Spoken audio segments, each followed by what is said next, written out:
کسی رشتے کو کتنی بھی محبت سے باندھا جائے لیکن اگر عزت اور لحاظ چلا جائے تو محبت بھی چلی جاتی ہے۔ اگر کوئی عورت آپ سے آپ کا مرد چرا لیتی ہے تو سب سے اچھا بدلہ یہ ہے کہ اسے ادھر ہی رہنے دیں، کیونکہ اصل مرد چرائی نہیں ہوتے۔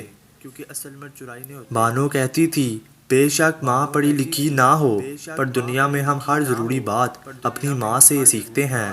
مانگی ہوئی محبت کا مزہ بگڑی ہوئی شراب جیسا ہوتا ہے۔ اپنے آپ کو ماضی کا قیدی نہ بناؤ، وہ زندگی کا سبق تھا، کوئی عمر بھر کی سزا نہیں۔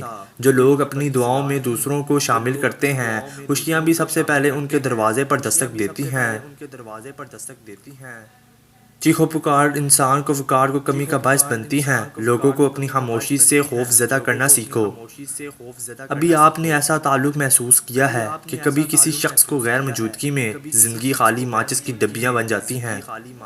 جب اچانک دل اداس ہو جائے تو روح کی مرمت کا وقت ہوتا ہے۔ سنا ہے توبہ کرنے سے روح کی مرمت ہوتی ہے۔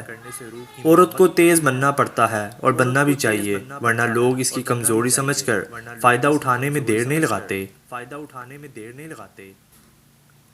کتنی نازک ہوتی ہیں نا لڑکیاں، پسند کا سوٹ نہ ملے تو عید نہیں مناتی، مگر ایسا ایک ناپسند انسان کے ساتھ چپ چاپ پوری زندگی گزار دیتی ہیں۔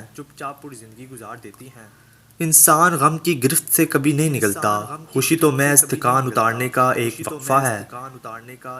عورت کو دو عادتیں تھکے ہوئے مرد میں بھی جان ڈال دیتی ہیں، اور وہ محبت کا پیار بڑا لہجہ اور پیار سے لیا گیا بوسہ ہے۔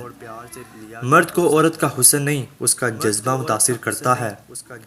زندگی کی خوبصورتی رشتوں سے ہے، اور رشتے تب ہی قائم رہتے ہیں جب ہم معاف کرنا اور درگزر کرنا سیکھ جاتے ہیں۔ اگر ایسا نہیں ہے تو پھر ہم ایک قیدی ہیں ان سماجی رسموں کے جو ہمیں ساتھ رہنے اور ایک دوسرے کو دیکھ کر مسکرا دینے پر مجبور کر دیتی ہیں۔